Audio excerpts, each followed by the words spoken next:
പശ്ചിമബംഗാളിൽ ആയുഷ്മാൻ ഭാരത് പ്രധാനമന്ത്രി ജൻ ആരോഗ്യ യോജന നടപ്പാക്കും. മമതാ സർക്കാർ നടപ്പിലാക്കാൻ തയ്യാറാക്കാത്ത പദ്ധതിയാണ് സുവേന്ദു അധികാരി യാഥാർത്ഥ്യമാക്കുന്നത്.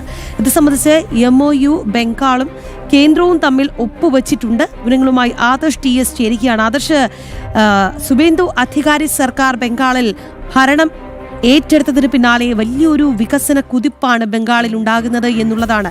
മറ്റൊരു നിർണായകമായ തീരുമാനം കൂടി അവിടെ നടപ്പിലാക്കാൻ പോകുന്നു. വിവരങ്ങൾ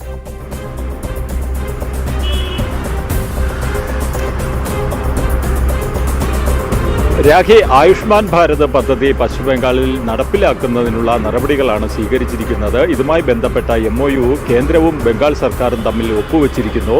നേരത്തെ മമതാ ബാനർജി മുഖ്യമന്ത്രിയായിരുന്നപ്പോൾ കേന്ദ്ര പദ്ധതികളൊക്കെ സംസ്ഥാനത്ത് നടപ്പിലാക്കുന്നതിൽ വലിയ ഒരു എതിർപ്പ് മമതാ ബാനർജിയുടെ ഭാഗത്ത് നിന്ന് ഉയർന്നിരുന്നു. ഇതിൻ്റെ ഭാഗമായാണ് PM ശ്രീ പദ്ധതിയും ആയുഷ്മാൻ ഭാരത് പദ്ധതിയും ഒക്കെ സംസ്ഥാനത്ത് നടപ്പിലാക്കാൻ മമത തയ്യാറാകാതിരുന്നത്. എന്തായാലും ഇപ്പോൾ സുവേന്ദു അധികാരി സർക്കാർ അധികാരത്തിൽ വന്നതിന് ശേഷം അവിടെ ആയുഷ്മാൻ ഭാരത് പദ്ധതി നടപ്പിലാക്കുന്നതിനുള്ള നിർണായകമായ ചുവടുവയ്പ് നടത്തിയിരിക്കുകയാണ്. എന്തായാലും സുവേന്ദു അധികാരി നേരത്തെ തന്നെ, അതായത് ഈ തെരഞ്ഞെടുപ്പ് പ്രചാരണ വേളയിൽ തന്നെ ജനങ്ങൾക്ക് നൽകിയിരുന്ന വാഗ്ദാനങ്ങൾ അത് ഒന്നൊന്നായി പാലിച്ചുകൊണ്ട് തന്നെയാണ് മുന്നോട്ട് പോകുന്നത്. നുഴഞ്ഞുകയറ്റക്കാർക്കെതിരെയുള്ള കർശന നടപടിയായാലും ആയുഷ്മാൻ ഭാരത് പദ്ധതി നടപ്പിലാക്കുന്നതിലായാലും ഒക്കെ ഇത് ജനങ്ങൾക്ക് നൽകിയ വാഗ്ദാനം തന്നെയാണ്.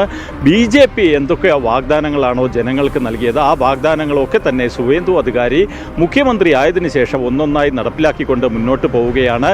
ഇപ്പോൾ ആയുഷ്മാൻ ഭാരത് പദ്ധതിയും ഈ പശ്ചിമ ബംഗാളിൽ നടപ്പിലാക്കുന്നതിനുള്ള തീരുമാനമെടുത്തിരിക്കുകയാണ്. നേരത്തെ നമുക്കറിയാം ഡൽഹിയും ഇത് നടപ്പിലാക്കുന്നതിന് മടി കാണിച്ചിരുന്നു. അവിടെ അരവിന്ദ് കെജ്രിവാൾ മുഖ്യമന്ത്രിയായിരുന്നപ്പോൾ ആയുഷ്മാൻ ഭാരത് പദ്ധതി നടപ്പിലാക്കാൻ തയ്യാറായിരുന്നില്ല. കോടതിയിലേക്ക് BJPയുടെ MP അടക്കം പോകുന്ന ഒരു സാഹചര്യമുണ്ടായിരുന്നു. അവിടെയും പിന്നീട് അരവിന്ദ് കെജ്രിവാളിനെ പരാജയപ്പെടുത്തി BJP അധികാരത്തിലെത്തിയതോടുകൂടി ആയുഷ്മാൻ ഭാരത് പദ്ധതി അടക്കമുള്ള കേന്ദ്ര പദ്ധതികൾ നടപ്പിലാക്കുന്നതിനുള്ള തീരുമാനം കൈക്കൊള്ളുകയും ചെയ്തിരുന്നു.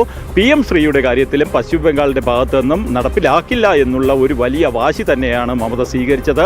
മമത നിയമസഭാ തെരഞ്ഞെടുപ്പിൽ പരാജയപ്പെടുകയും സുവേന്ദു അധികാരി അധികാരത്തിലെത്തുകയും ചെയ്തതോടുകൂടി PM ശ്രീ പദ്ധതി ആയാലും ആയുഷ്മാൻ ഭാരത് പദ്ധതി ആയാലും അവിടുത്തെ ഈ ബംഗ്ലാദേശി നുഴഞ്ഞുകയറ്റക്കാരെ ഒഴിപ്പിക്കുന്ന, അവരെ ബംഗ്ലാദേശിലേക്ക് മടക്കി അയക്കുന്നതായാലും ഇതെല്ലാം സുഗമമായി തന്നെ നടപ്പിലാക്കുന്നു എന്നതാണ് യാഥാർത്ഥ്യം. ജനങ്ങൾക്ക് നൽകിയ വാഗ്ദാനങ്ങൾ പാലിച്ചുകൊണ്ട് ഈ പശ്ചിമ ബംഗാളിനെ ഒരു സുവർണ ബംഗാളാക്കി മാറ്റുക എന്ന ലക്ഷ്യത്തോടു കൂടി തന്നെയാണ് സുവേന്ദു അധികാരി മുന്നോട്ട് പോകുന്നത്. അതിൻ്റെ ഭാഗമായി തന്നെയാണ് മമതാ ബാനർജി സർക്കാർ നടപ്പിലാക്കാൻ മടി കാണിച്ച, മമത എതിർത്ത പല പദ്ധതികളും ഇപ്പോൾ പശ്ചിമ ബംഗാളിൽ നടപ്പിലാകുന്നത്. ശരി ആദർശ്, എന്തായാലും സുവേന്ദു അധികാരി സർക്കാർ അധികാരം ഏറ്റെടുത്തതോടുകൂടി ബംഗാളിന്റെ തലവര തന്നെ മാറുന്നു എന്നുള്ളതാണ്. അതായത് ഈ അന്ധമായ BJP വിരുദ്ധത, അല്ലെങ്കിൽ മോദി വിരുദ്ധത, അല്ലെങ്കിൽ കേന്ദ്ര വിരുദ്ധത കാരണം ജനങ്ങളിലേക്ക് വികസനം എത്തിക്കാൻ പോലും നേരത്തെ മമതാ ബാനർജി തയ്യാറായിരുന്നില്ല. എന്തായാലും അത് എല്ലാം തന്നെ മാറുന്നു, മാറാത്തതൊക്കെ മാറുന്നു എന്ന് കാണുമ്പോൾ വലിയ സന്തോഷം. എന്തായാലും ബംഗാളിൽ ഇനി വികസന കുതിപ്പിന്റെ നാളുകളാണ്. ഇപ്പോൾ ബംഗാൾ ജനതയ്ക്ക് ഇനി കൂടുതൽ സുരക്ഷിതമായ ഒരു ജീവിതമാണ് സുവേന്ദു അധികാരി സർക്കാർ അവിടെ ഉറപ്പു നൽകുന്നത്.